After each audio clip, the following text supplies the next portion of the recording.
Hello everyone, बहुत बहुत स्वागत है आप सभी का आपके अपने favourite online learning portal easy prep पर। आरआरबी एस्पिरेंट्स, आप सभी के लिए ये सेशन बहुत ही इंपॉर्टेंट होने वाला है, स्पेशली सिविल इंजीनियरिंग के स्टूडेंट्स जिनकी हम बात करने वाले हैं आज के सेशन में।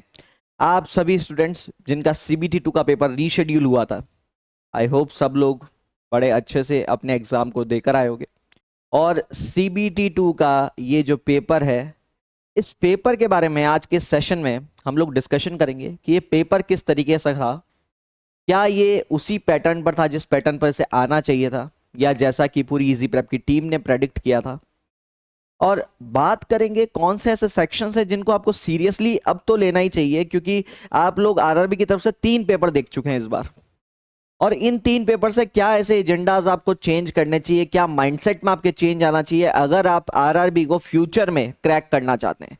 तो जिन बच्चों ने एग्जाम दे दिया है सीबीटी 1 और सीबीटी 2 का, वो लोग अपने रिजल्ट्स का बेसब्री से इंतजार कर रहे हैं और उम्मीद है कि अगले कुछ दिनों में आरआरबी अपनी तरफ से इस सेशन को, इस पूरी वैकेंसी को कंप्लीट करने के लिए जल्द से जल्द सीबीटी 2 का रिजल्ट, और रिजल्ट से पहले बेसिकली आंसर की और चैलेंज सेक्शन आएगा। चैलेंजेस होने के बाद में फिर फाइनली कहीं ना कहीं आपको रिजल्ट देखने को मिल सकते हैं, और ये सब हो सकता है आने वाले 1 महीने में कहीं आपको ये प्रक्रिया पूरी होती हुई देखने को मिल सकती है। तो बात करेंगे सिविल इंजीनियरिंग के स्टूडेंट्स के लिहाज से कि ये पेपर का पैटर्न कैसा था।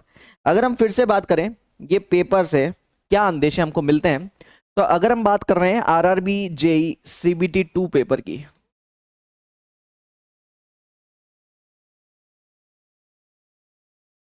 हम सिविल इंजीनियरिंग के स्टूडेंट्स के हिसाब से बात कर रहे हैं, तो अक्रॉस ऑल शिफ्ट्स बहुत सारे हजारों बच्चों से बातचीत हुई है पिछले कुछ 1-2 दिनों के अंदर। कल में और आज में जितनी भी बातचीत हुई है उससे जो अंदाजा लगा है, अगर हम बात करें यहां पर आपको पता होगा इस सीबीटी 2 के पेपर में 2 सेक्शंस आपको देखने को मिलते हैं। एक नॉन टेक्स्ट सेक्शन है जहां पर आपको टोटली 50 क्वेश्चंस देखने को मिलते हैं, ठीक है, कैरिंग 1 मार्क ईच। एंड एक टेक्निकल सेक्शन आपका रहता है जो कि रिगार्डिंग सिविल इंजीनियरिंग ब्रांच आपका रहा है, जिसमें आपको टोटली 100 क्वेश्चंस देखने को मिले। अगर हम इस पेपर की बात करें तो इसका जो लेवल है, जैसा कि बच्चों द्वारा बताया गया है, जो इसका लेवल है वो बेसिकली मॉडरेट टू हार्ड, जैसा कि बच्चे बता रहे हैं, मॉडरेट टू हार्ड देखने को मिला है। अब ये मॉडरेट टू हार्ड क्या चीज है, क्यों इसको इस कैटेगरी में डाला जा रहा है? देखो, एसएससी के जितने पेपर्स प्रीवियसली आप देखते आए हो तो उसमें कभी ऐसी बात नहीं होती सर बहुत हार्ड पेपर आया है। रीजन है काफी हद तक क्वेश्चन बैंक जो है ना, वो एक लिमिटेड क्वेश्चन बैंक है, जहां से क्वेश्चन जो है बार बार घूम फिर कर जो है आ जाते हैं, कभी न्यूमेरिकल्स चेंज हो जाते हैं। तो ये सब चीजें आपको देखने को मिलती है एसएससी में। लेकिन आरआरबी ने जो इस बार के अपने पेपर्स लिए, चाहे वो पिछली बार हो रखे शिफ्ट 1 का पेपर की बात करें और शिफ्ट 2 का कैंसल्ड पेपर को भी देख लो आप, चाहे अभी 4 जून को जो ये रीशेड्यूल्ड पेपर था, अगर हम इसकी बात करें, इन तीनों ही पेपर में एक सिमिलरिटी देखने को मिली है कि जो पेपर्स है वो फ्रेशली क्रिएटेड थे। कहीं ना कहीं आप बोल सकते हैं कि ये जो पेपर्स थे दे वर फ्रेशली क्रिएटेड, यानी ये जो क्वेश्चंस थे क्यूरेटेड क्वेश्चंस थे, स्ट्रेटेजिकली पेपर्स बनाए गए हैं। कहीं से बहुत ज्यादा अगर आप बात करो तो 10-20% से ज्यादा आप क्वेश्चंस को कह नहीं सकते सर इधर उधर। मैंने बहुत जगह इस टाइप के क्वेश्चंस देखे हैं। हाँ, सिलेबस नो डाउट सिलेबस वही रहता है, तो टॉपिक्स वही आएंगे घूम फिर कर, लेकिन कहीं ना कहीं अगर हम बात करें तो क्वेश्चंस रिपीटेटिव नेचर के नहीं थे। आप मान सकते हो 60-70%, 80% तक पेपर ना बिल्कुल फ्रेश बनाया गया था। तो वो चीज आपको यहाँ पर भी 4 जून के पेपर में भी एज पर स्टूडेंट्स, अभी तक जितनी भी कंजेक्शंस हम लगा रहे हैं वो स्टूडेंट्स के जो बेसिकली रिसीविंग्स आई है हमारे पास, उनसे हमको ध्यान पड़ा है। तो अगेन यहाँ पर भी यही देखने को मिलता है कि जो पेपर है फिर से फ्लैशली मेड पेपर था। हाँ, हालांकि इससे एक अंदाजा और लगाया जा सकता है, क्योंकि कुछ बच्चों से मैंने बात की तो बोल रहे थे सर करंट अफेयर जो है वो दिसंबर जनवरी के, नवंबर के, सितंबर अक्टूबर के इस रेंज के थे। तो अगर उस टाइम फ्रेम को देखा जाए तो कहीं ना कहीं हम ये कह सकते हैं ये पेपर भी पहले कहीं ना कहीं बना रखा था। तो जो आप मल्टीपल पेपर सेट करते हो उनमें से कोई एक सेट उठाकर अभी आपको 4 जून को देखने को मिला है बच्चों को, क्योंकि अगर मोस्ट प्रोबेबली उसके बाद में पेपर बनाया जाता तो करंट अफेयर्स में चेंजेस आने को देखने को मिल सकते थे। क्योंकि कहीं ना कहीं आपको मार्च अप्रैल के, मई के करंट अफेयर्स अगर देखने को मिलते हैं तो उस केस में कहा जा सकता है पेपर फ्रेशली बनाया है बिल्कुल अभी। नहीं तो ऐसा अगर ऐसे क्वेश्चन देखने को नहीं मिले, अगर आप फिर से करंट अफेयर्स जैसे बात करो, जैसे स्टूडेंट्स बता रहे थे सर अक्टूबर, नवंबर, दिसंबर बॉर्डर गावस्कर ट्रॉफी से रिलेटेड एक क्वेश्चन देखने को मिला था, जसप्रीत बुमराह से रिलेटेड। तो अगेन क्वेश्चंस अगर वही टाइम फ्रेम के, तो मोस्ट प्रोबेबली ये पेपर जो है फिर से आप मान सकते हैं कि उसी टाइम जब सीबीटी 2 का जब पेपर मेकिंग चल रही होगी उसी टाइम पे इस पेपर को भी बनाया गया था। तो नॉन टेक्स्ट सेक्शन की जहां तक बात करें तो नॉन टेक्स्ट सेक्शंस में बच्चों का कहना है कि जो क्वेश्चंस जो थे उनका फॉर्मुलेशन जो था on basis of previous papers, on basis of previously cancelled paper, यानी जो आपका कैंसल्ड पेपर था ना उसी बेसिस पर कुछ क्वेश्चंस बच्चों का कहना है कि बिल्कुल सर सिमिलर क्वेश्चंस मिले थे। जैसे for an example last time जो कैंसल्ड पेपर था शिफ्ट 2 का, उसमें एक क्वेश्चन पूछा गया था कि जो नेशनल गेम्स हुए थे जो उत्तराखंड में आयोजित हुए थे उनका बेसिकली इनॉग्रेशन किसके द्वारा किया गया था, या उसकी जो ओपनिंग सेरेमनी है उसमें चीफ गेस्ट कौन थे। और वहीं पर इस बार क्वेश्चन उससे रिलेटेड आया कि ये कब हुआ था। तो मोस्ट प्रॉब्ली देखो इवेंट सेम है लेकिन इवेंट से रिलेटेड क्वेश्चंस अलग अलग हो गए।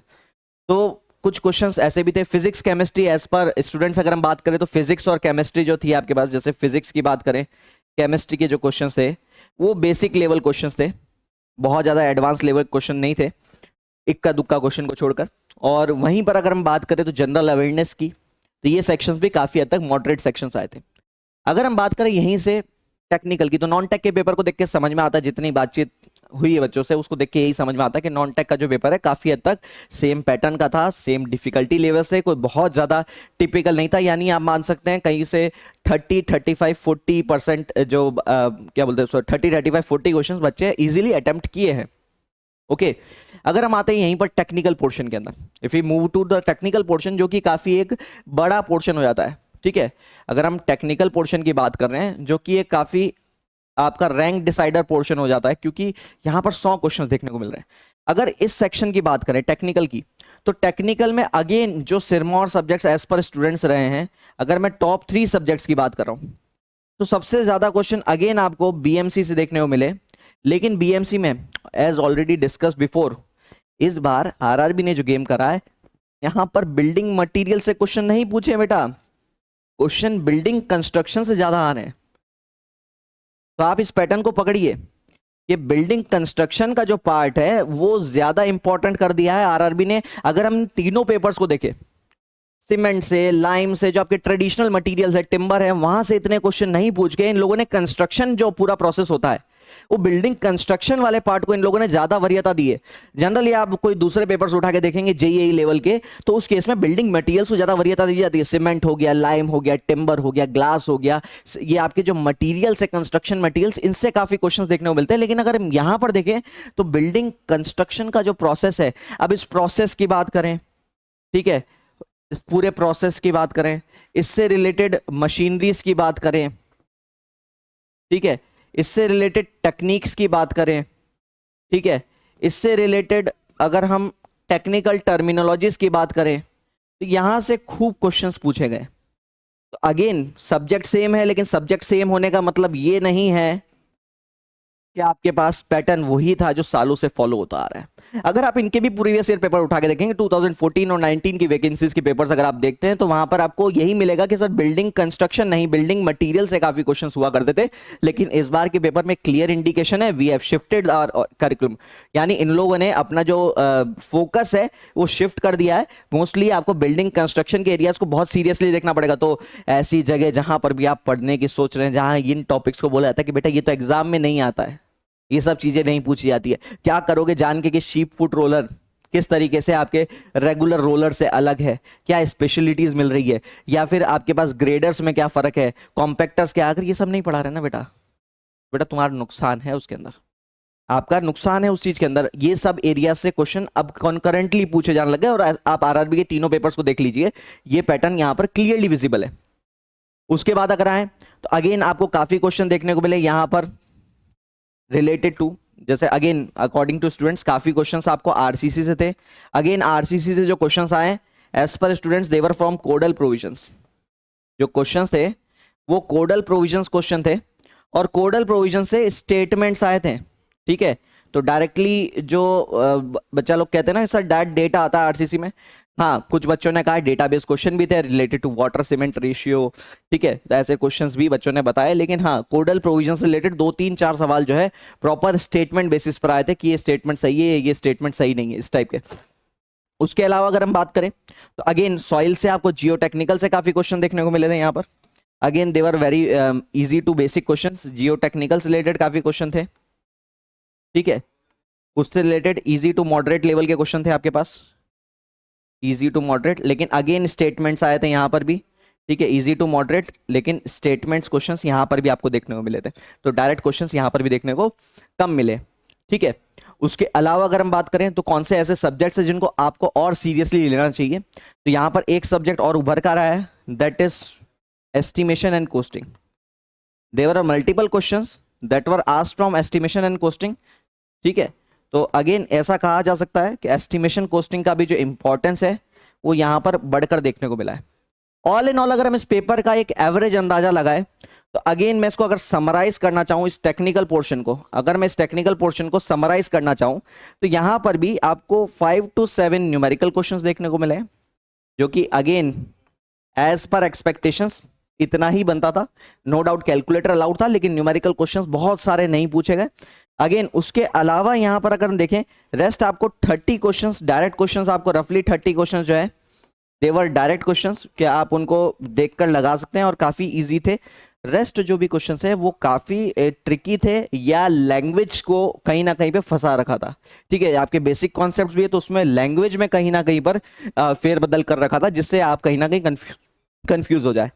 अगेन जैसा कि इजी प्रेप की पूरी टीम का कंजक्शन था आपको पहले 2 पेपर्स के बाद में, जैसा कि बोला गया था कि स्टेटमेंट बेस्ड क्वेश्चंस पे वर्क करिए, यहां पर भी इस पेपर में भी स्टेटमेंट बेस्ड क्वेश्चंस की भरमार देखने को मिली है। There is an increase in statement based questions. तो आपको अगेन पहले भी मैं और पूरी इजी प्रेप की टीम जो है आपको कह चुकी है, स्टेटमेंट बेस्ड क्वेश्चंस अगर आप आरआरबी को सीरियसली टारगेट करना चाहते हैं तो आपको इन क्वेश्चंस को टारगेट करना सीखना पड़ेगा, क्योंकि डायरेक्ट डेटाबेस क्वेश्चंस नहीं देखने को मिल रहे हैं। तो आप सबकी बेहतरीन तैयारी के लिए मैं आप लोग को एक और चीज सजेस्ट करना चाहूंगा। New batches in easy prep have already started, और यहां पर एक बैच जिसके बारे में आपको मैं जानकारी देना चाहूंगा, दैट इज उड़ान बैच। अगर इस बैच की बात करें तो ये जो टेक्निकल हमको statement based conceptual based study करनी चाहिए, जिसकी तरफ हमको मूव करना चाहिए, क्योंकि मोस्ट प्रोबेबली हो सकता है एसएससी भी कहीं ना कहीं अपना पैटर्न बदल सकता है।